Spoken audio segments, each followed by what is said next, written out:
الحمد للہ رب العالمین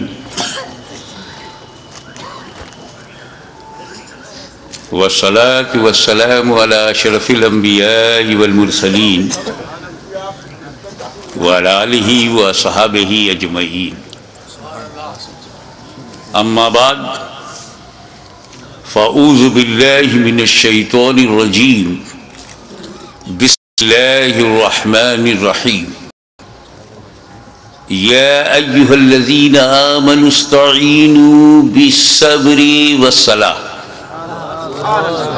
ان اللہ مع الصابرین صدق اللہ مولانا العلی العظیم وبلغنا رسولہ النبی الامین الکریم ونحن على ذلك لمن الشاہدین والشاکرین والحمد للہ رب العالمین۔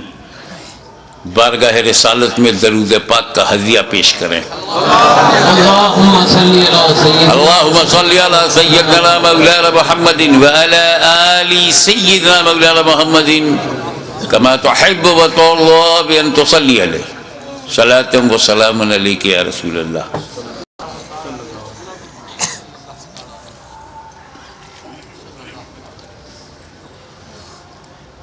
ابھی 2 دن پہلے دلی جانا ہوا تھا، وہاں سے بذریعے کار مراد آباد کی طرف روانگی تھی، تو ٹول والا ملا، وہیں پر ٹول دیا گیا، اس نے ایک رسید دیا، وہ جیب میں میرے پڑی ہوئی ہے۔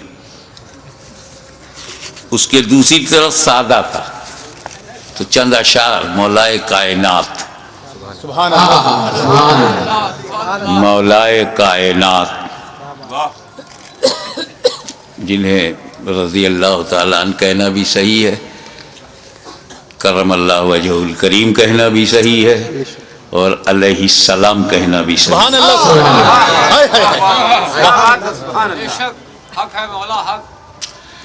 تو ان کی شان بے نیاز میں یہ عرض کیا، خاموش ہیں، خاموش ہیں تو دین کی پہچان علی ہیں، خاموش ہیں تو دین کی پہچان علی۔ جب خاموش ہیں ان کی خاموشی یہ ہے، خاموش ہیں، دھیان دیجئے گا خاموشی پہ، تب مصرع ثانی میں آپ کو لطف آئے گا۔ خاموش ہیں تو دین کی پہچان علی ہیں، گر بولے تو لگتا ہے کہ قرآن علی ہے۔ خاموش ہیں تو دین کی پہچان علی ہے، گر بولے میاں خانقاہ چشتیہ سمدیہ پھپون شریف کے سجادہ نشین بیٹھے ہوئے ہیں، ہم لوگ خانقاہی لوگ ہیں نا، اسی لیے ہر دور میں یزیدیوں سے پنجہ لڑاتے رہے۔ اب لکھنؤ کی باری ہے۔ خاموش ہیں تو دین کی پہچان علی ہے، گر بولے تو لگتا ہے قرآن علی ہے۔ قرآن تو دیتا ہے ہمیں دعوت ایمان، قرآن تو دیتا ہے ہمیں، مصرع ثانی میں تیور دیکھیے گا، قرآن تو دیتا ہے ہمیں دعوت ایمان، ایمان یہ کہتا ہے میری جان علی ہے۔ قرآن تو دیتا ہے ہمیں دعوت ایمان، ایمان یہ کہتا ہے میری جان علی ہے، ایمان یہ کہتا ہے میری جان علی ہے۔ ایک خانقاہی شعر ہو گیا ہے کہ امت میں نمایاں ہیں سبھی اہل ولایت، امت میں نمایاں ہیں سبھی اہل ولایت اور اصحاب ولایت کے بھی سلطان علی ہے. امت میں نمایاں ہے سبھی اہل ولایت، اصحاب ولایت کے بھی سلطان علی ہیں.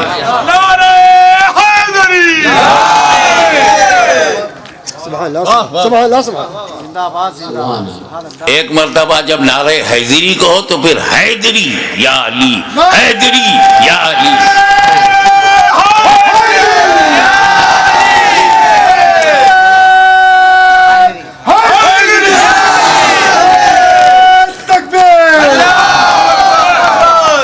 اس باغ نبوت کی کلی، توجہ چاہوں گا، اس باغ نبوت کی کلی فاطمہ زہرا،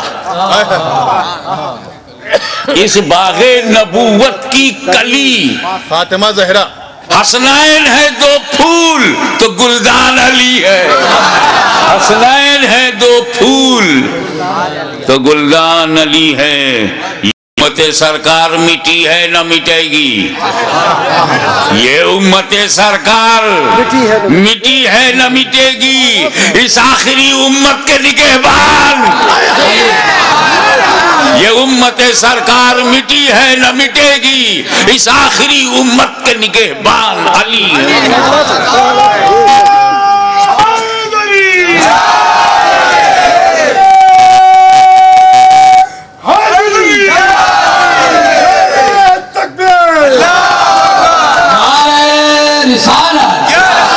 ایسا ہے حضرات گرامی کہ ہجرت کے موقع پر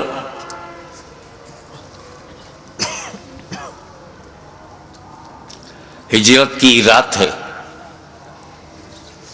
تجلیوں کی برسات ہے، نبی کریم کی ذات ہے، گھر کے اندر علی کا ساتھ ہے، باہر دشمنوں کی گھات ہے.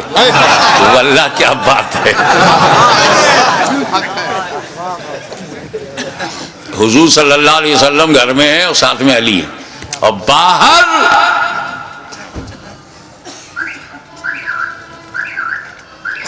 دار الندوہ میں کیا کہنے ابلیس کی صدارت میں جاہل ابن الجاہل اور ابو جہل جیسے لوگ جمع ہوئے تھے.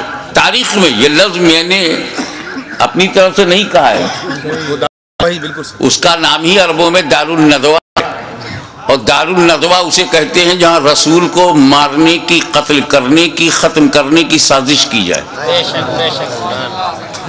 اب جب دنیا میں نبی نہیں رہے تو اب نبی کو مارنے کا کام تو ختم ہو گیا، تو نبی کے پیغام کو مارو، نبی کی سنت کو مارو، نبی کے دین کو مارو. اس کے لیے بھی ندوے کی ضرورت ہے.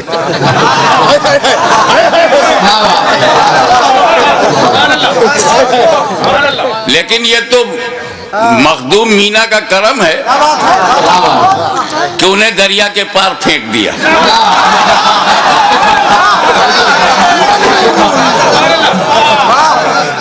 زندہ باد زندہ باد. ادھر لاشیں جلائی جاتی ہیں، ادھر مہک پہنچتی رہتی ہے.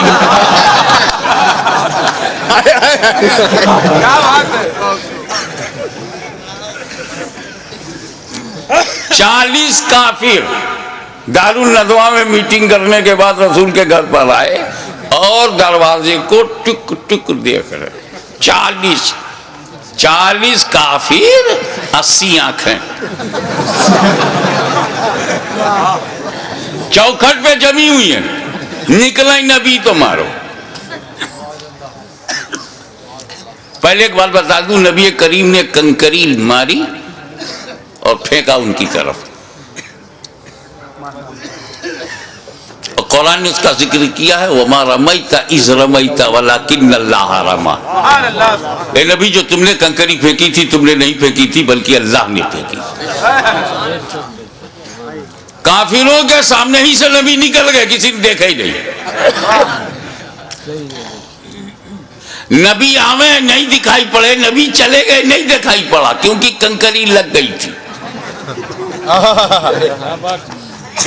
ہمیں تو اپنے گھروں میں نبی محسوس ہوتے ہیں، اپنی مجلسوں میں ہمیں دکھتے ہیں، اپنی محفلوں میں دکھتے ہیں، لیکن ہم کو تو نہیں دکھتے، ہم کو تو نہیں دکھائی پڑتے۔ بھلے کنکری لگی ہوگی۔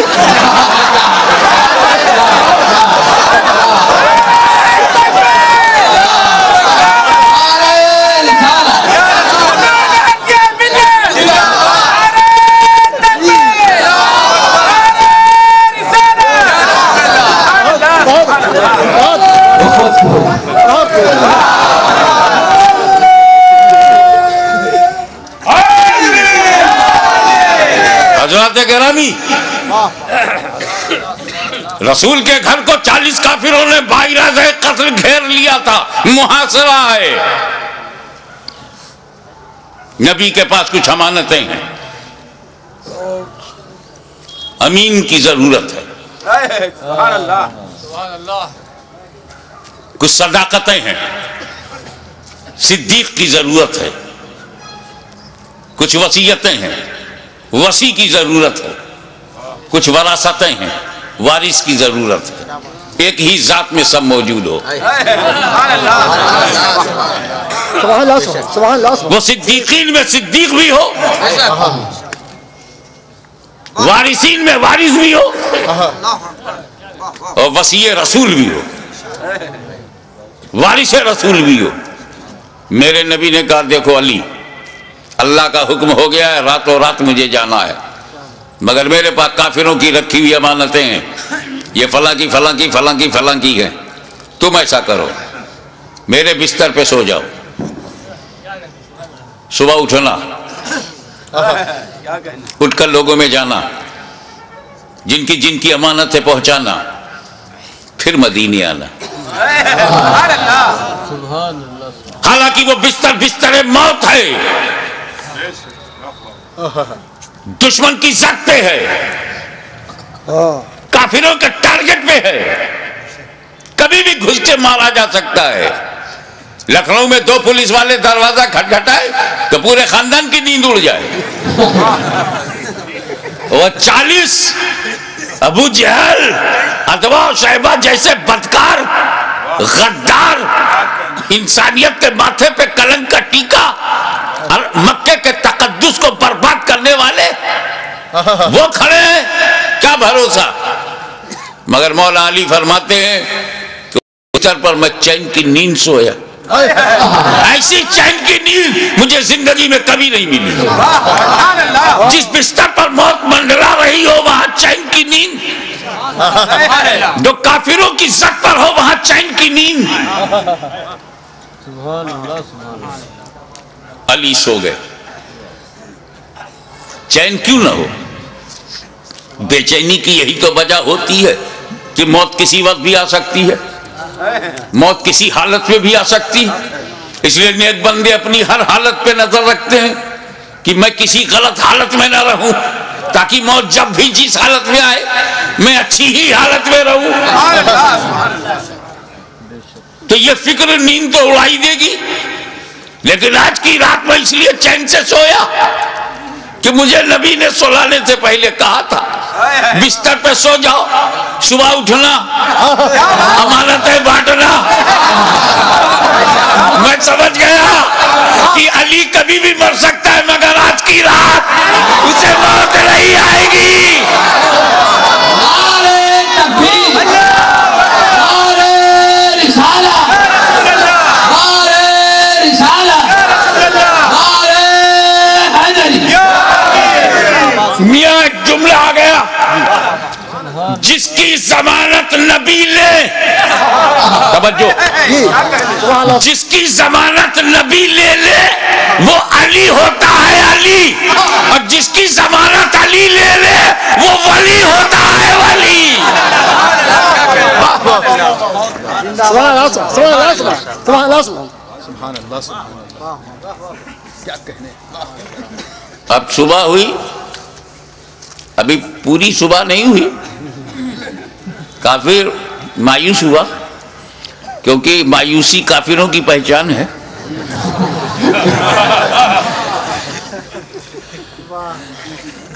مومن تو اللہ کی رحمت سے کبھی مایوس نہیں رہتا. جب گیا اندر تو بڑا خوش ہوا. کفار بہت خوش ہوئے کہ ابھی بھی لیٹے ہوئے ہیں. کیا سمجھے کہ ابھی بھی محمد صلی اللہ علیہ وسلم لیٹے ہوئے ہیں. وہ تو جب چادر ہٹایا تو پتہ لگا کہ یہ علی ہے. توجہ چاہوں گا. علی مکے میں پیدا ہوئے. مکے میں بچپنا گیا. مکے میں جوانی مل رہی ہے. انہی مکے والوں کے ساتھ رہے. انہی مکے والوں میں رہے.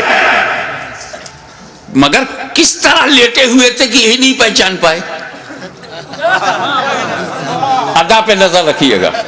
اے مولا آپ کے سونے کی ادا کیسی کہ لیٹے ہیں علی اور کفار سمجھ رہے ہیں لیٹے ہیں نبی. لیٹے ہیں علی اور سمجھ میں یہ آ رہا کہ لیٹے ہیں نبی. جانشین ہو تو ایسا ہو,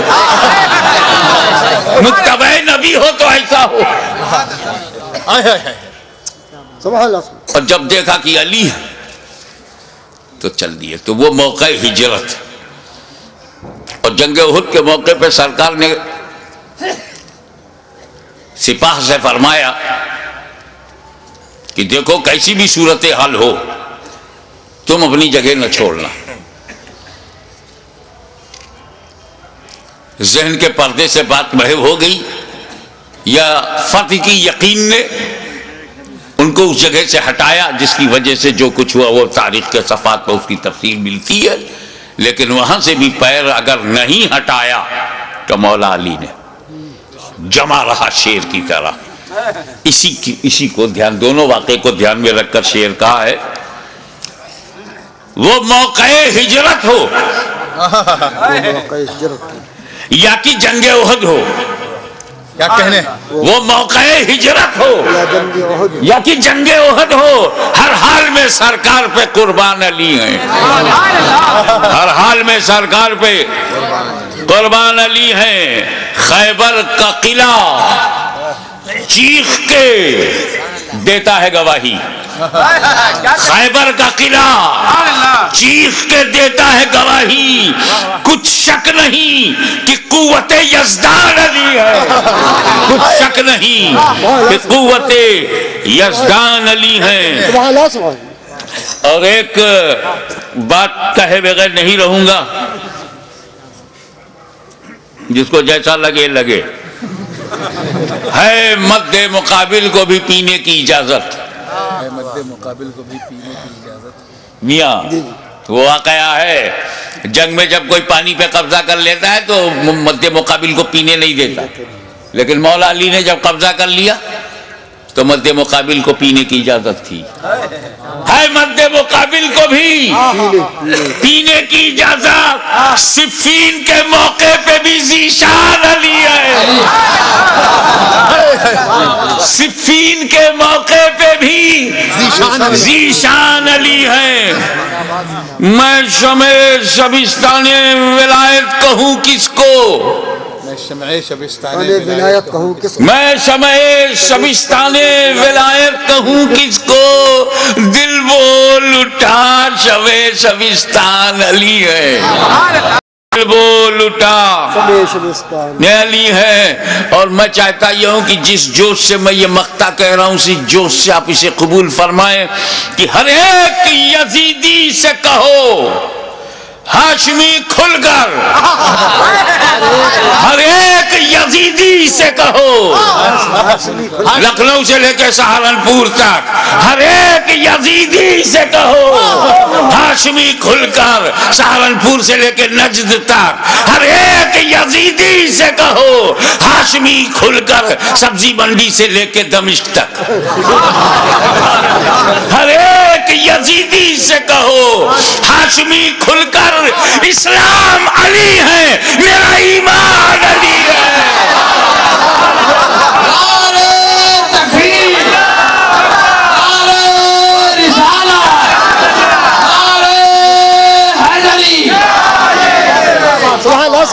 ہر ایک یزیدی سے کہو ہاشمی کھل کر اسلام علی ہے، میرا ایمان علی ہے۔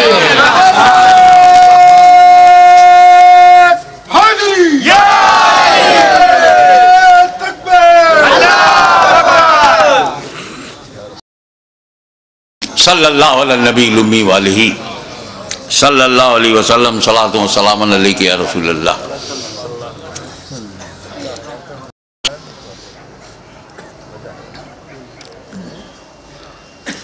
یہ تو ہم امام علی مقام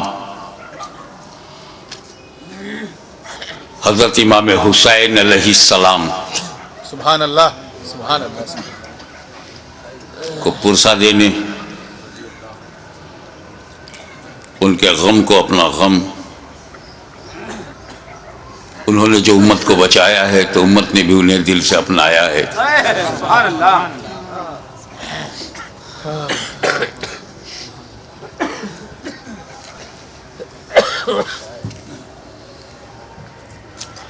اس موڑ پر میں ایک مثال دینا چاہوں گا، تھوڑا سا بیک گراؤنڈ معلوم ہو۔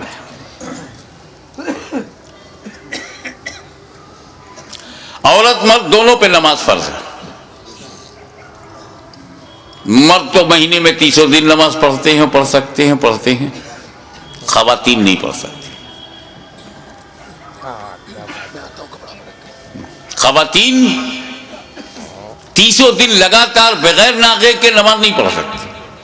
ایک وقت ایسا آتا ہے، کچھ دن ان پر ایسے گزرتے ہیں جس میں وہ پاک نہیں ہوتی، تو ان دنوں میں ان سے نماز معاف ہے، قضا بھی نہیں۔ جب پاک صاف ہو جاتی ہیں 5 دن 3 دن 10 دن زیادہ سے زیادہ جو بھی مدت ہے اس میں پاک صاف ہو کر کے پھر وہ اپنا نماز کا سلسلہ شروع کرتی۔ کوئی بھی نوجوان مسلم خاتون جو امید سے نہیں ہے، حمل سے نہیں ہے، وہ 30 دن نماز نہیں پڑھ سکتی۔ 21 دن 22 دن اس کے بعد ناپاکی کا دور شروع، چاہے وہ مسلم عورت عابدہ ہو، زاہدہ ہو، عارفہ ہو، چاہے وقت کی رابعہ بصریہ ہو، وہ ناپاکی کا دور آئے گا۔ مگر ہماری ماں بہنیں، یہ احساس کمتری کا مقام نہیں ہے، یہ خون بڑا ضروری خون ہے، یہ رب کی بہت بڑی نعمت بھی ہے کہ جب وہ امید سے ہو جاتی ہے عورت، اس کو پیٹ میں حمل قرار پاتا ہے تو یہی خون ڈائیورٹ ہو جاتا ہے بچے کی طرف، اور اسی خون سے اعضائے بدن بنتے ہیں، اسی سے دل، گردہ، کڈنی، جتنی ضرورت کی چیزیں سب بنتی ہیں۔ اس لیے 9 مہینے تک خون نہیں آتا، کیونکہ جو خون خارج ہوتا تھا ہر مہینے وہ خون اب بچے میں منتقل کر دیا گیا ہے۔ اسی لیے جب بچہ پیدا ہوتا ہے تو اس رابطے کو کاٹا جاتا ہے جو خون جانے کا رابطہ تھا۔ تو ہماری ماں بہنوں، یہ خون بہت ضروری ہے، یہی خون تو بچوں پہ احسان ہے ماں کا کہ اپنے خون سے والدہ نے اسے سینچا ہے، یہ خون بہت ضروری۔ تو ہندوستان سے لے کے امریکہ تک، امریکہ سے لے کے فجی تک، دنیا کے اس کونے سے لے کے اس کونے تک ایک بھی عورت نہیں ملے گی جو مسلم ہو، نوجوان ہو، حمل سے نہ ہو اور نماز 30 دن پڑھتی ہے، چاہے وہ کسی بھی جماعت کی ہو،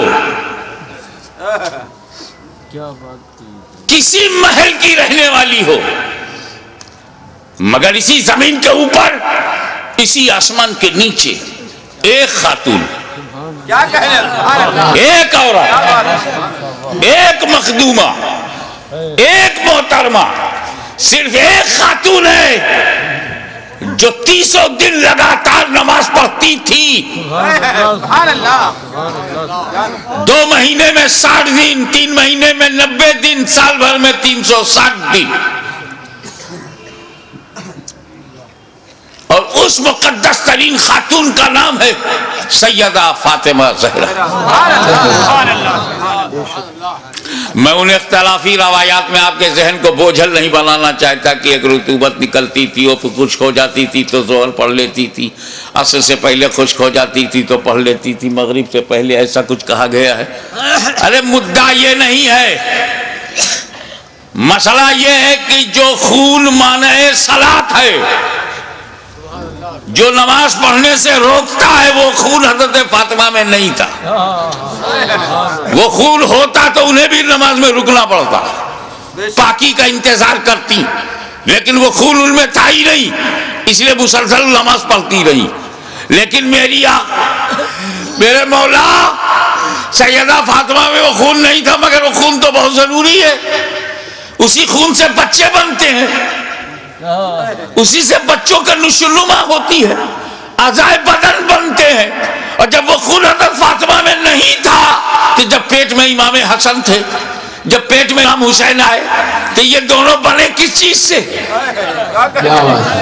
عورتوں کا وہ خون جو مانع صلاۃ ہو اور اعضائے بدن کی تخلیق میں معاون ہو، جب وہ حضرت فاطمہ میں وہ خون ہی نہیں تھا تو یہ حسنین کریمین بنے کس چیز سے، کس مٹیریل سے؟ تو وہ کیا بتائیں گے جن کے سارے عقائد کسی نالے میں پٹے ہوئے ہوں؟ بتایا تو اس نے بتایا، بریلی کی چٹائی پر بیٹھ کر احمد رضا خان نے اعلان کر دیا تیری نسل پاک میں ہے بچہ بچہ نور کا۔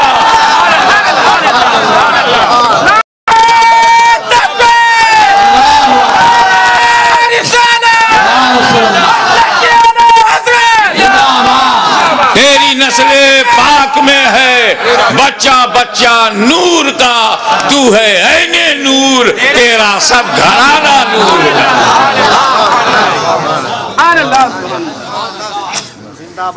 اس سے بھی نہیں سمجھ پا رہے ہو تو یہ سمجھو، نبی کریم نماز میں، نبی کریم صلی اللہ علیہ وسلم رکوع میں گئے، قیام فرمایا، نبی سجدے میں گئے۔ اب سجدے میں تم جا چکے ہو، بتاؤ کتنی اچھی فیگر بنتی ہے جب بندہ سجدے میں ہوتا ہے اور کوئی پیر پر بیٹھ جائے تو بیٹھنے والے کو کوئی خطرہ ہی نہیں۔ رکوع میں ہوئے اور پیٹھ پر بیٹھے تو کچھ ڈس بیلنس ہونے کا خطرہ بھی۔ امام حسین بچپن میں بھی اتنے ذہین تھے کہ جب نانا سجدے میں گئے تب پیٹھ پر بیٹھے ہیں۔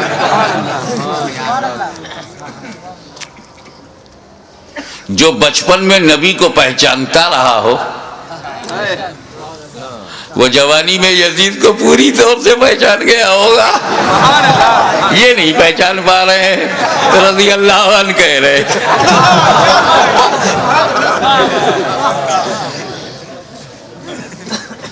مجھے یہ نہیں پتا چلا کہ ایسا کہنے والا نائک ہوتا ہے یا ادھینائک ہوتا ہے۔ اس کا اسٹیٹس ہی ایسا نہیں ہے کہ اس کا نام لے کر کے لیول میں لیا جائے۔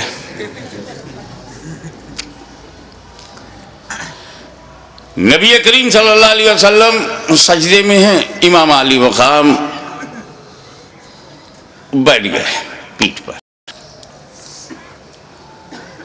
تم بھی تو سجدہ کرتے ہو، سجدے میں کچھ دکھائی دیتا ہے؟ خیال کرو، ماتھا زمین پر، ناک زمین پر، آنکھ کے سامنے کچھ دکھتا کیا؟ آگے کا نہیں دکھتا، آنکھ کے سامنے جو زمین ہے وہی نہیں دکھتی، اور جو پیٹھ پر ہے نبی نے دیکھ لیا۔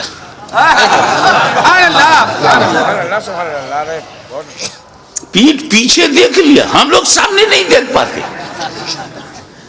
اب تو نہیں کہو گے نا کہ نبی کو دیوار کے پیچھے کی خبر نہیں۔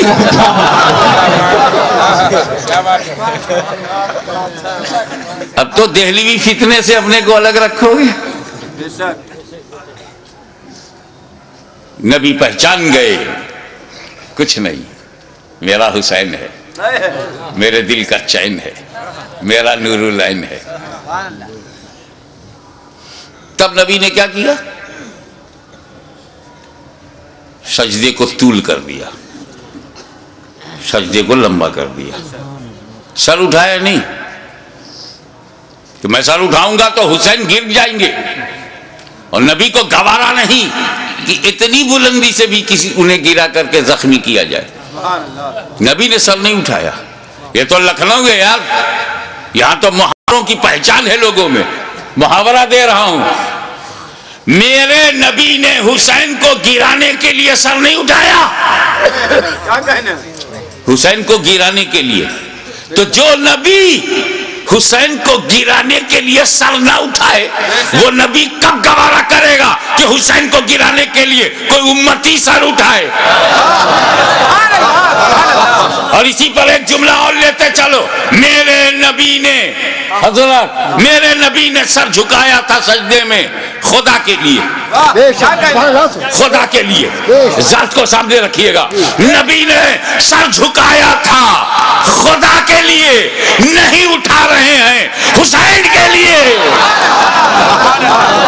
کتنا قیمتی ہیں حسین، کتنے عظیم ہیں حسین، کتنے بے مثال ہیں حسین۔ اب اور غور کرو، نبی کریم سجدے کی حالت میں ہے اور پیٹھ پر امام حسین ہے، سائیکولوجیکل سچویشن کیا ہے؟ اگر حسین پیٹھ پر نہ ہوتے، امام حسین پیٹھ پر نہ ہوتے، پشت مبارک پہ نہ ہوتے، تو سبحان ربی الاعلیٰ، سبحان ربی الاعلیٰ، سبحان ربی الاعلیٰ 3 بار کہہ کے، 5 بار کہہ کے، 7 بار کہہ کے سر اٹھا سکتے تھے نا۔ جیسے ہی پیٹھ پر امام حسین بیٹھ گئے، گنتی بند۔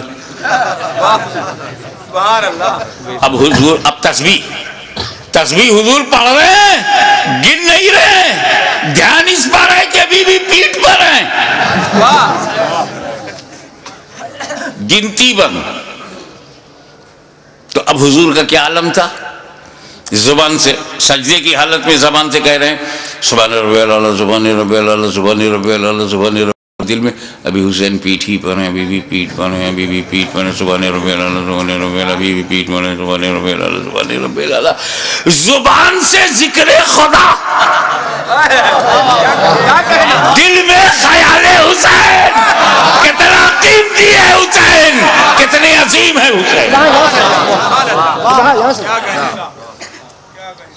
ایک بات بولوں، آپ یہاں بیٹھے ہو، اگر نماز میں کھڑے ہو جاؤ تو خدا سے اور قریب ہو، رکوع میں چلے جاؤ تو اور قریب ہو، اور سجدے میں چلے جاؤ تو بے حد قریب ہو۔ اور کچھ تو ایسے ہیں کہ جب سجدے میں جاتے ہیں تو سارے حجابات ٹوٹ جاتے ہیں۔ نماز بندے کو مولا سے ملاتی ہے، نماز سارے پردوں کو ہٹاتی ہے، بے حیائیوں سے بچاتی ہے، نماز بہت عظیم ترین عبادت ہے۔ تو جب نبی سجدے میں تھے تو کہاں تھے؟ سبحان اللہ، قرب خاص میں نبی، غایت قرب میں نبی، سارے پردے اڑ گئے، رب کا جلوہ دیکھ رہا ہے نبی، اللہ کے بے حد قریب ہے نبی، اور وہاں تک خیال حسین۔ سبحان اللہ، سبحان اللہ، بے شک بے شک، سبحان اللہ، سبحان دیکھو بھائی، اللہ، سبحان۔ اس کے بعد پھر کیا ہوا؟ امام حسین اللہ جانے کتنی دیر بیٹھ کر، وہ پشت مبارک ہی ایسی تھی کہ دونوں کا جواب نہیں، ادھر سے دیکھو تو سواری کا جواب نہیں، ادھر سے دیکھو تو سوار کا جواب نہیں۔ اتر گئے امام حسین، امام حسین اتر گئے تو نبی نے اپنی نماز پوری کر لی، سجدے سہو نہیں کیا، کیا بات ہے، سبحان اللہ۔ نبی نے نماز دہرایا نہیں، نماز خراب نہیں ہوئی، نماز خراب ہو ایسی کہ بالکل خراب ہو جائے دہراؤ، واجب چھوٹ جائے سجدہ سہو کرو، ایسا کچھ نہیں ہوا۔ غیر معمولی تاخیر کے باوجود رسول پاک کی نماز خراب نہیں ہوئی۔ اب سنو، نبی سجدے میں، حسین خیال میں، کیا کہنے، نانا سجدے میں، حسین خیال میں، نواسہ خیال میں، نبی سجدے میں، امتی خیال میں. نبی کی نماز خراب نہیں ہوئی، نبی کی نماز خراب نہیں ہوئی. تو ان بےہودہ گستاخوں دریدہ دہلوں سے کہہ دو کہ جب امتی کے خیال سے نبی کی نماز خراب نہیں ہوتی تو نبی کے خیال سے امتی کی نماز خراب نہیں ہوگی.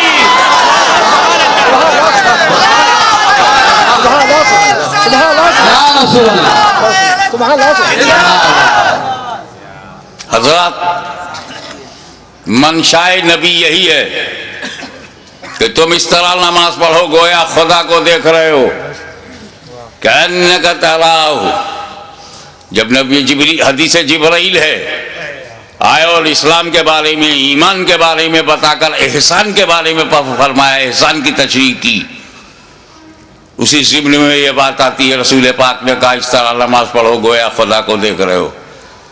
لیکن یہ آسان نہیں ہے تو آسان بھی فرما دیا. اگر ایسا نہ ہو سکے تو اس طرح نماز پڑھو کہ یقین رکھو کہ خدا تمہیں دیکھ رہا ہے. بات صاف یہ ہے کہ یار نماز پڑھو تو دنیا چھوڑ کے پڑھو. گھر میں نماز پڑھنے سے بہتر ہے مسجد میں نماز پڑھنا. کیوں؟ کیونکہ تم پریوار چھوڑ کے اللہ کے گھر میں جاتے ہو. یہ دنیا چھوڑنے نے ثواب بڑھا دیا، مگر تمہارا تو بڑا برا حال ہے، پوری فیملی کو لے کے مسجد میں جاتے ہو.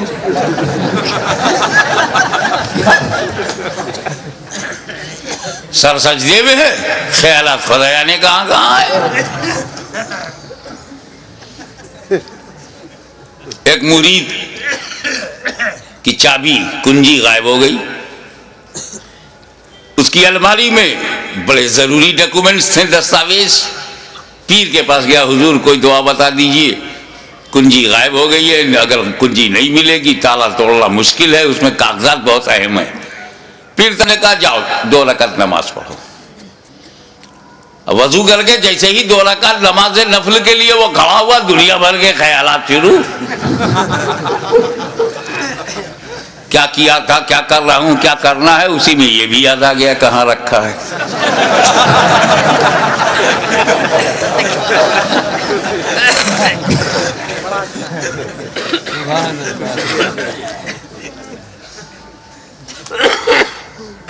ہمارے پرنانا ہم شبیہ غوث اعظم سید علی حسین اشرفی جیلانی کی چوچا شریف سے دیوا شریف ہوتے ہوئے جا رہے تھے. ادھر وارث الاولیاء سید وارث علی شاہ تاجدار دیوا علیہ رحمت و رضوان کو پتہ چل گیا. نہ ٹیلی فون، نہ موبائل، نہ سیل فون، نہ کوئی وائرلیس سسٹم. اللہ جانے اللہ کے ولیوں کا کیا ہے سسٹم.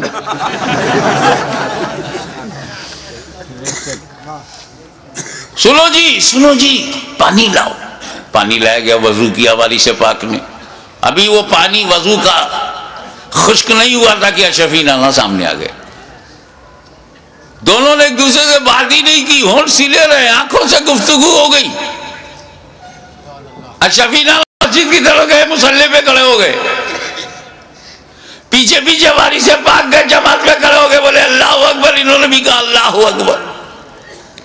ایک شور مچ گیا.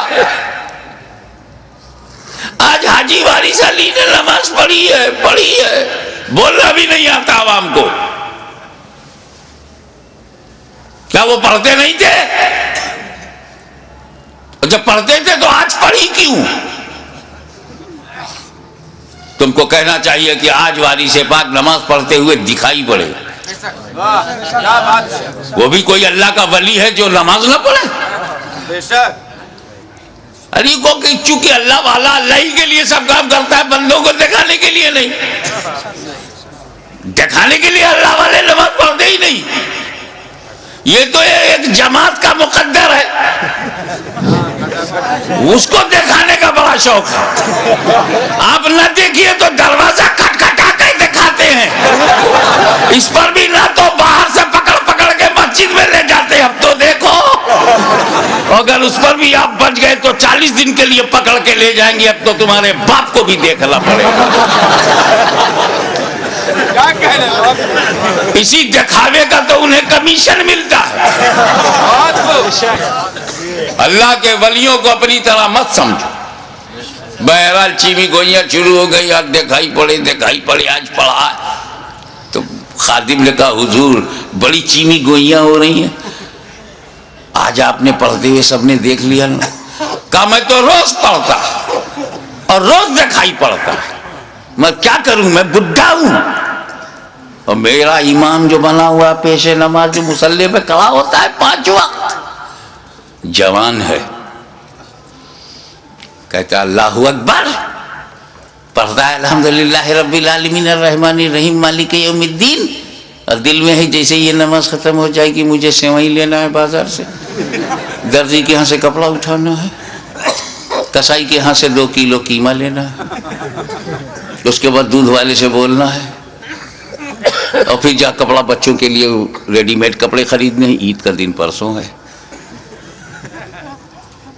مچھلی کا ہم نے فرمائش کر دی ہے، دوستوں نے کہا تھا کہ مچھلی کا کباب ہونا چاہیے، اب اسی میں غیر المغضوب علیہم ولا الضالین، مرغ کا قورمہ بھی ہو جائے گا، قل هو اللہ احد اللہ الصمد لم یلد ولم یولد، تو اس میں یہ ہے کہ لوگوں کو بھی بلا لیں گے، سسرال کو بلا لیں گے، ننیال کو بلا لیں گے، اللہ اکبر۔ تو وارث پاک نے کہا کہ جب میں نیت میں یہ کرتا ہوں پیچھے اس امام کے، تو جہاں جہاں امام جائے وہاں وہاں میں بھی جاؤں، میں بڈھا درزی کی دکان پر، کسائی کی دکان پر، کیسے اس کے پیچھے پیچھے دوڑوں۔ وہ کچوچا سے آلے رسول آیا، اللہ اکبر کہا، خود بھی پہنچ گیا، مجھے بھی پہنچا دیا، نہ دوڑا نہ دوڑایا۔ تو نماز وہی نماز ہے جس میں دنیا کا خیال نہ ہو، اپنے مولا کے لیے، رب کے لیے، رب العالمین کے لیے، معبود حقیقی کے لیے وہ نماز پڑھی جائے۔ میں ایک مثال دیتا ہوں، نام تم بتاؤ۔ ایک تیر بے تکا چبھ گیا، اتنا زبردست کہ اس کو نکالا نہیں جا سکتا، کیونکہ اگر اسے چھوا جائے تو اتنی ٹیس ہے، اتنی چبھن ہے، اتنی درد ہے، اتنی پیرا ہے، انبیئربل پین، کہ چھونے نہیں دیتے تھے۔ تجربے کار آدمی نے کہا ایسے نہیں، انہیں نماز میں جانے دو۔ تاریخ گواہ ہے کہ سجدے میں گئے، تیر کھینچ لیا گیا، علی کو خبر نہیں۔ دنیا تو دنیا، خود کو بھلا دیا مولا علی نے۔ تو جب علی کی نماز ایسی ہے تو نبی کی نماز، کیا نبی نماز میں دنیا کا خیال کریں گے؟ اپنا عقیدہ بتاؤ۔ پیچھے والے بولو، کیا تمہارا نبی نماز کی حالت میں دنیا داری کرے گا، دنیا کا خیال کرے گا، دنیا کی رعایت، دنیا سے محبت نماز میں؟ حسین کا خیال تو کیا، حسین کی رعایت تو کیا، حسین کا تصور تو ہے، حسین کا خیال کیا، نماز میں حسین کا خیال۔ اب حسین کو چاہے لکھنؤ والوں تم دین کہو چاہے دنیا، میں تمہیں آزادی دیتا ہوں، لکھنؤ سے کاکوری تک آزاد ہو تم، شجرہ بدل سکتے ہو تو عقیدہ بدلنے میں کیا دیر لگتی ہے؟ آزادی ہے، جو چاہو میرے حسین کو کہو، چاہے دین کہو چاہے دنیا، مگر اگر تم نے حسین کو دنیا کہا تو اعتراض حسین پہ نہیں ہے، اعتراض مصطفیٰ کی نماز پر ہے کہ نبی نے دنیا کا خیال سجدے میں، دنیا کا خیال نماز میں، دنیا کا خیال بندگی میں، دنیا کا خیال قرب خدا میں، دنیا کا خیال حالت سجدہ میں، تو حسین کو دنیا نہ کہو، وہ کہو جو خواجہ غریب نواز نے کہا، دین است حسین، دین پانا است حسین۔ تکبیر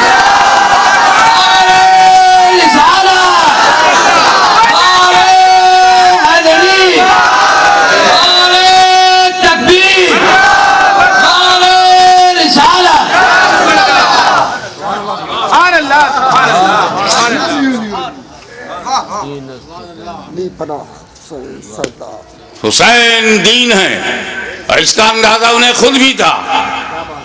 اب میں ایک سوال کرنے جا رہا ہوں، ہزاروں سینکڑوں تقریریں ہو چکی ہیں، کربلا معلیٰ کا واقعہ ہونے کے بعد آج تک اور آج سے لے کے قیامت تک ہوتی رہیں گی، مگر ایک سوال اٹھاتا ہوں، اگر اس کا میں بھرپور جواب دے سکوں تو خاتمہ بالخیر کا طلبگار ہوں کہ آپ دعا فرمائیں۔ وہ یہ کہ امام حسین علیہ السلام کی شہادت کے بعد کوئی شہید نہیں ہوا، وہ بھی نہیں ہوا جو very nearest to Hussain, closer to Hussain, اور حسین کے بعد امام، اتنا امپورٹنٹ پرسنالٹی وہ بھی شہید نہیں ہوئی۔ امام زین العابدین، سید الساجدین، وہ شہید نہیں ہوئے، جبکہ حسین کے بعد امام زین العابدین کے لیول کا اہل بیت میں کربلا میں کوئی دوسرا نہ تھا۔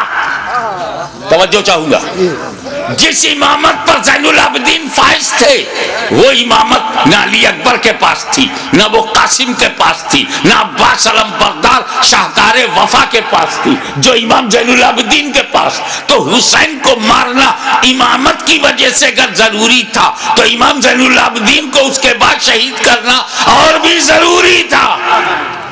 لیکن امام حسین کے بعد کسی کا شہید نہ ہونا ثبوت ہے، دلیل ہے کہ اگر امام حسین اور پہلے شہید ہو جاتے تو سب بچ جاتے۔ پھر امام حسین نے شہادت میں تاخیر کیوں کی؟ حر کی جگہ خود بڑھ جاتے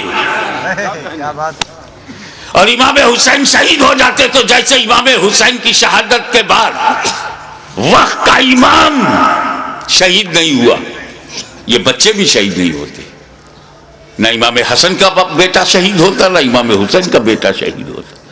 پھر امام حسین نے گردن دینے میں تاخیر کیوں کی؟ بالکل آخر میں کیوں اپنی گردن دی؟ اس کا جواب،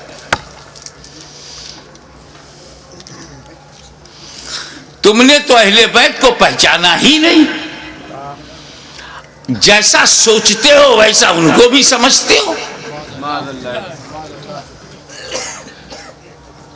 ارے پاک کی اولاد ہے، پاک ہے، پلیت کی سمجھ میں کیسے آئے؟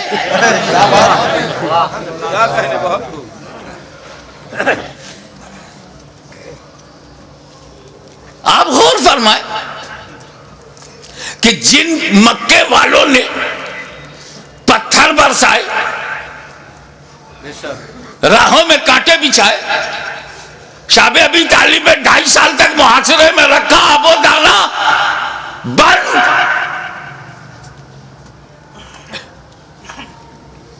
13 سال تک مسلسل ظلم و ستم کا ایک نہ ختم ہونے والا سلسلہ، لیکن 8 سال کے بعد جب مدینے سے مکہ نبی کریم لوٹے ہیں، مکے کی پوری رجم بدل گئی، سارے ظالم، سارے اتیاچاری سامنے کھڑے ہیں، مگر نبی سب پر رحمت کی نظر ڈال رہے ہیں۔ وَأَنْتُمُ الطُّلَقَاء، جاؤ تم سب آزاد ہو، میں نے معاف کر دیا۔ ظالموں کو معاف کرنے والی نظر، مزاج، اسی رحمت للعالمین کا یہ نواسا ہے، جس کا رسول رؤوف الرحیم ہے، نہیں چاہتے کہ کوئی بندہ جہنم میں جائے، ان کا نواسا کب چاہے گا؟ دشمن صحیح، مگر یہ جہنم کی تعداد بڑھی تو میرا کیا فائدہ؟ موقع دو سدھرنے کا، موقع دو سنبھلنے کا، اپارچونٹی دو گائیڈنس پانے کا۔ مقصد یہ تھا یزیدیوں تم کسی کو قتل نہ کرو، اسی میں تمہاری بھلائی ہے۔ اسی میں تمہاری بچت ہے، فلاح ہے۔ بدل دو اپنے ارادے کو، بدل دو اپنے خیالات کو۔ اہل بیت کے خون سے اپنی تلواروں کی پیاس نہ بجھاؤ۔ خطبہ دیا، سمجھایا، موقع دیا، لیکن محسوس ہوا کہ یہ سب بے شرمی کی انتہا کو پہنچے ہوئے ضدی، یہ کلاب الدنیا بھی ہے، کلاب النار بھی، یہ دنیا کے کتے جہنم کے کتے بننا چاہتے ہیں، مگر پھر بھی رحمت للعالمین کا نواسا، رحمت عالم کا پروردہ نظر کردہ اپنے دشمنوں کو یہ بھی موقع دے رہا ہے کہ اگر تم کچھ لوگوں کو قتل کر کے اپنی تلوار کی پیاس کو بجھانا چاہتے ہو تو لو میں تمہیں حر دے رہا ہوں، لو میں تمہیں وہب دے رہا ہوں، لو میں آوان دے رہا ہوں، لو میں اپنے انصار دے رہا ہوں۔ اگر اس سے بھی تسلی نہیں ہوتی تو لو میں قاسم بن حسن دے رہا ہوں، اب بھی تسلی نہیں ہوتی تو لو علی اکبر کی جوانی لے لو، اب بھی تسلی نہیں ہوتی تو عباس کے بازو لے لو، اب بھی تسلی نہیں ہوتی تو علی اصغر کا خون لے لو، لیکن مجھ تک جلدی مت کرنا۔ کیا کہنا؟ میں رحمت عالم کا نواسا ہوں، رحمت بھری نظر سے تمہیں مہلت دے رہا ہوں، مجھے مارنے میں اجلت مت کرنا۔ اگر تم اتنے لوگوں کو شہید کر کے رک جاؤ، تائب ہو جاؤ، تو میں رحمت للعالمین کا نواسا ہوں، بیٹا ہوں، میں محشر میں تمہارے ان گناہوں کی مغفرت کروا سکتا ہوں، کیونکہ علی اکبر کا قاتل قاتل مومن ہے، عباس کا قاتل قاتل مومن ہے، قاتل حر قاتل مومن ہے، قاتل علی اصغر قاتل مومن ہے۔ قتل مومن شدید ترین گناہ کے باوجود مغفرت میں کروا سکتا ہوں، مجھے مارنے میں جلدی نہ کرنا، میرا قتل قتل مومن نہیں قتل دین بن جائے گا، اور قاتل دین کی مغفرت نہیں۔ لیکن جب یہ محسوس ہونے لگا، ختم اللہ علی قلوبہم وعلی ابصارہم، جب اللہ تعالیٰ نے ان کی سماعت پر، ابصار پر، بصارت پر پہرا بٹھا دیا، مہر لگا دیا، اور حجت تمام ہو گئی، جتنی مہلتیں دینی تھی دی جا چکی، جتنی مواقع فراہم کرنے تھے ہو چکے، جتنی بار ضمیر کو جگانا تھا جگا چکے، لیکن ان مردہ دلوں میں ٹس سے مس جب کوئی نہیں ہوا تب بالآخر فیصلہ وہی ہوا، اے نانا جان جو میں نے وعدہ کیا تھا نبھانے جا رہا ہوں، اے پدر بزرگوار خیبر شکن جس نیت سے آپ نے پرورش کی ہے اس مقصود کی طرف جا رہا ہوں، اے مادر مہربان خاتون جنت جو سمجھ کر آپ نے دودھ پلایا تھا آج اس کا حق ادا کرنے جا رہا ہوں۔ نتیجہ کیا ہوا؟ خیمے میں گئے، والد کا اپنے نانا کا کپڑا لیا، سر پہ امامہ باندھا، اور زیب تن ہو کر دلدل پر بیٹھ کر خاندان کو سلام کر کے میدان کارزار میں حسین اتر پڑے، ایر لگائی۔ گھوڑے کو ناز ہے کہ آج امام میرے اوپر ہے، امام کو ناز ہے کہ گھوڑا بھی میرا وفادار ہے۔ چل پڑے، امام نے یزیدی لشکر پر جب حملہ کیا، وار کیا، یزیدیوں میں انتشار پیدا ہو گیا۔ حیدری کچھار کا شیر نر جب بفر کر زیادی بھیڑیوں پر حملہ آور ہوا تو کشتوں کے پشتے لگا دیا، لاشوں کا ڈھیر لگا دیا۔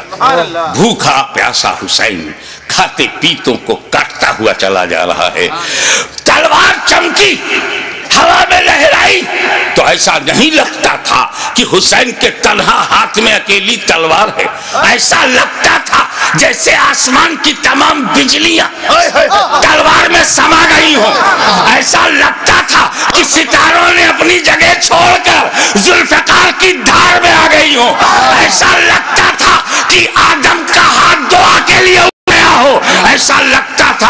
نوح کی کشتی اپنے نجات کا رخ دیکھ رہی ہے.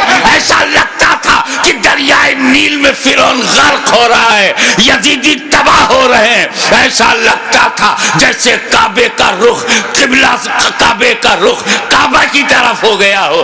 ایک جگہ جمع ہوا کعبہ متحرک کعبے کو دیکھ رہا ہے, ایک جمع ہوا کعبہ متحرک کعبہ کو دیکھ رہا ہے. محبتوں کا قبلہ, محبتوں کا قبلہ, عقیدتوں کا کعبہ یزیدیوں کے مقابلے میں کھڑا تلوار چلا رہا ہے. ایسا لگتا تھا کہ حسین کے بازو میں حیدر کرار کا بازو سما گیا ہو.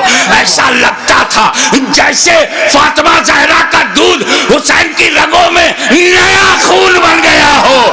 ایسا لگتا تھا, ایسا لگتا تھا, آپ نعرہ بند کیجئے, ایسا لگتا تھا جیسے تمام جنہ انتظار دے رہے ہیں, داد شجاعت دے رہے ہیں, اور ان کی دعاؤں میں فرشتوں کی آمین شامل ہو گئی ہو. ایسا لگتا تھا کہ صداقت سمٹ گئی ہے. ایسا لگتا تھا کہ عدالت نے پکڑ لیا ہے. ایسا لگتا تھا کہ سیادت نے اپنے جلوے دکھا دیے ہیں. ایسا لگتا تھا کہ تنہا حسین میں, تنہا حسین میں جرأت موسیٰ بھی ہے, استقامت ابراہیم بھی ہے, ارادہ اسماعیل بھی ہے. اس وقت سامنے شیطان تھا, اسماعیل کا ارادہ پہاڑ تھا. اس وقت یزیدی فوج ہے, حسین کا ارادہ پہاڑ ہے. تلوار چلتی رہی, تلوار چلتی رہی, کشتوں کے پشتے لگتے رہے, لاشوں کے ڈھیر لگا دیے. اب اس تلوار کو روکا کیسے جائے؟ اس تلوار کا رکنا یزیدی نقطہ نظر سے بہت ضروری تھا. یہ تلوار روکے, یہ تلوار روکے گی تو یزیدی بچیں گے. زیادی بھیڑیوں کو کاٹتے تھے جیسے کوئی گاجر مولی کو کاٹ رہا ہو. میمنہ پر حملہ آور ہوا تو میمنہ صاف ہو گیا. شیر خدا میسرے کی طرف رخ کرتا ہے, میسرہ صاف ہو گیا. یزید کے قلب پر حملہ کرتا ہے, لشکر کا قلب صاف ہو جاتا ہے. اب پریشانی, ابن سعد, ابن زیاد پریشان ہو گئے, شمر ذل جوشن حیران ہو گیا, خولی مایوس ہو گیا. یا اللہ یہ کیا ہو رہا ہے؟ ایک ہی آدمی سب کی گردنیں کاٹتا چلا جا رہا ہے. کہیں ایسا نہ ہو کہ ایک تاریخ ایسی بن جائے کہ 20,000 کے لشکر جرار کو تنہا ایک آدمی نے شکست دے دیا. اس تلوار کو رکنا چاہیے, یہ تلوار رکنی چاہیے. مگر اس تلوار کو روکا کیسے جائے؟ وہ تلوار جسے بھوک نہ روک سکی, وہ تلوار جسے پیاس نہ روک سکی, وہ تلوار جسے لاشیں نہ روک سکی, وہ تلوار جسے زینب و سکینہ کے مریض خطر میں آ جانے کا اندیشہ نہ روک سکا, وہ تلوار جسے علی اکبر کی لوٹی ہوئی جوانی نہ روکے, وہ تلوار جسے لٹا ہوا قاسم کا شباب نہ روکے, وہ تلوار جسے عباس علم بردار کے کٹے ہوئے بازو نہ روکے, وہ تلوار جسے معصوم اور شیر خوار بچہ علی اصغر کی موت نہ روک سکے. اس تلوار کو کوئی روک نہیں سکتا. زمین بھی تائید میں ہے, آسمان بھی حمایت میں ہے, فضا بھی مددگار ہے. اس تلوار کو کوئی روک نہیں سکتا. وہ تلوار جو بھوک سے نہ رکے, پیاس سے نہ رکے, قتل سے نہ رکے, خیموں میں لاشیں لے جانے سے نہ رکے. اچانک وہ تلوار رک گئی, وہ تلوار رک گئی. بس یہی نازک سا موڑ ہے. وہ تلوار رک گئی, بھوک سے نہیں, پیاس سے نہیں, شہیدوں کی شہادت سے نہیں, بہو بیٹیوں اور بہنوں کے خطرے میں جانے کے اندیشے سے نہیں رکی. وہ تلوار اس لیے رک گئی کہ نماز کا وقت ہو گیا. نماز کا وقت ہو گیا. اتر پڑے زخمی, تیروں سے بدن چھلی, نیزوں کی مار. علی کا ایک شیر ان جنگلی کتوں میں گھر گیا. اب جانتے ہیں واقعی ایک شیر ہو, اس کو 2000 کتے گھیر لے تو کن کن کتوں کو مارے, زخموں سے چور, ہر بدن کے ہر حصے سے لہو. یہ کیسا وضو ہے میرے امام؟ اللہ ہمارے لیے، امت کو بچانے کے لیے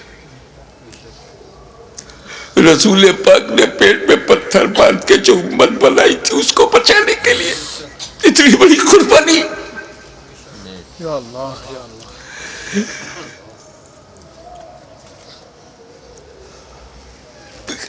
زمین پر گرے سجدے میں.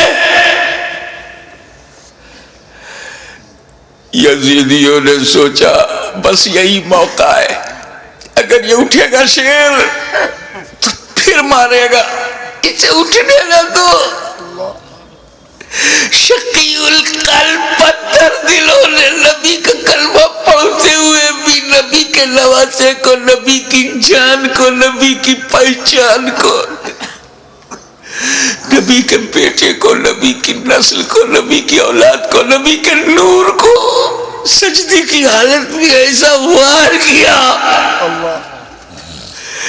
سر مبارک تن مبارک سے جدا ہو گیا. انا للہ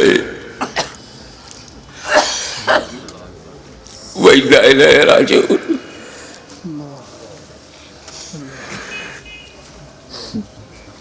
کٹ گیا، گردن کٹ گئی.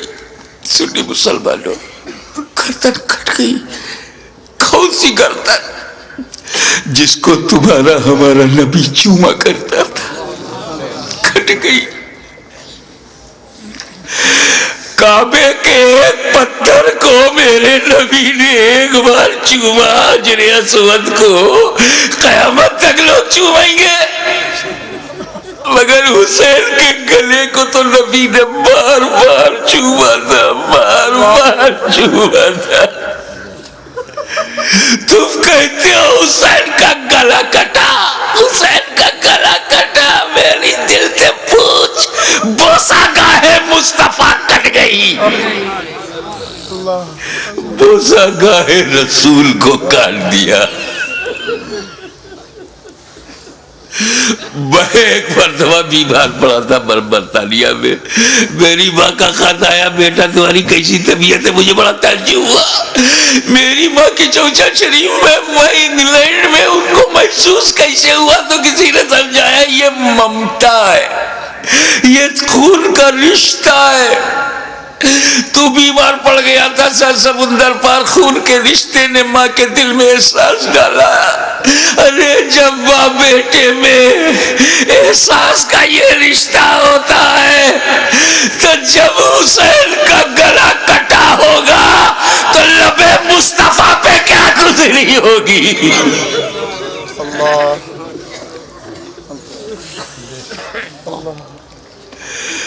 حضرت عبداللہ ابن عباس روایت کرتے ہیں، جو بحقی میں ہے، مشکات میں ہے،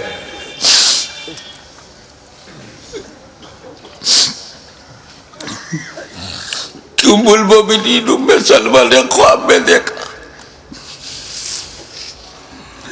کہ حضور صلی اللہ علیہ وسلم کے ہاتھ میں شیشہ ہے. پوچھا یا رسول اللہ یہ کیا ہے؟ کہا یہ میرے بیٹے حسین اور کربلا کے شہیدوں کا خون میں صبح سے اس میں جمع کر رہا ہوں. رسول مبارک کی ریشی مبارک پر غبار بالوں میں بکھرا، ہاتھ میں شہدائے کربلا کا لہو. کتنا دل دکھ گیا ہوگا رسول پاک کا.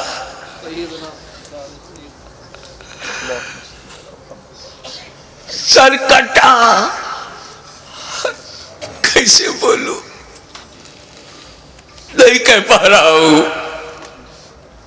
کسی اور گھر کا واقعہ ہوتا تو میں تفصیل سے بیان کرتا. یہ غم تو میرے اپنے خاندان کا غم ہے،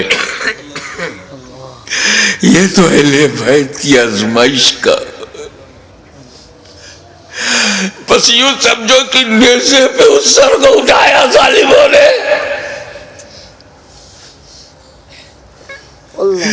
ارے نیزے پہ اٹھانے کا مطلب کچھ سمجھ میں آیا؟ گردن کٹ گئی، نیزے کو رکھا گا اس گلے میں جس سے رسول پاک کا لعاب دہن گزرا تھا، وہ گلا جس سے خاتون جنت کا جنتی دودھ گزرا تھا، جس پر علی مرتضیٰ کے دیے ہوئے لوگ گزرے تھے۔ امام علی مقام کے گلے میں وہ گلا کٹا ہوا دیکھا ہوگا نا، جب گلا کٹتا ہے تو ایک اسی میں ڈال دیا، ارے جسے نبی چومتے تھے اس پہ تم نے نوکے نیزا، یزیدیوں تم نے کل بھی حسین کو ستایا تھا، آج بھی ستا رہے ہو، فرق یہ ہے کہ کل نوکے نیزا سے تکلیف پہنچائی تھی، آج اپنی تقریروں میں نوکے زبان سے تکلیف پہنچا رہے ہو، نوکے قلم سے تکلیف پہنچا رہے ہو۔ یاد رکھو حسین نے امت کو اسی لیے بچایا ہے کہ ساری زندگی امت حسین پر قربان ہوتی رہے گی، حسین پر ہم اپنی جان دیتے رہیں گے۔ نیزے پہ اٹھا لیا، یہ تو ہندوستان کا کوئی اتیاچاری بھی نہیں کرتا، نیزے پہ اٹھا لیا، حسین کے سر مبارک کو نوکے نیزہ پہ رکھ کر اٹھا دیا، جلوس نکالا،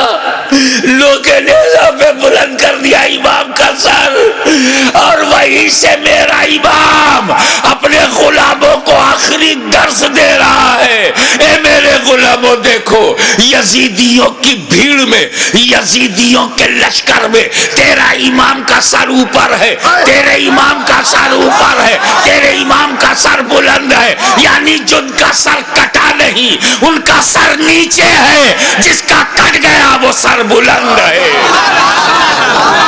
تبھی تو غریب نواز نے کہا قرآن تو دیتا ہے ہمیں دعوت ایمان، ایمان یہ کہتا ہے میری جان علی ہے۔ مولا تعالی ہمیں بھی بسم اللہ کی برکتوں سے مالا مال کرے۔ وآخر دعوانا ان الحمدللہ رب العالمین۔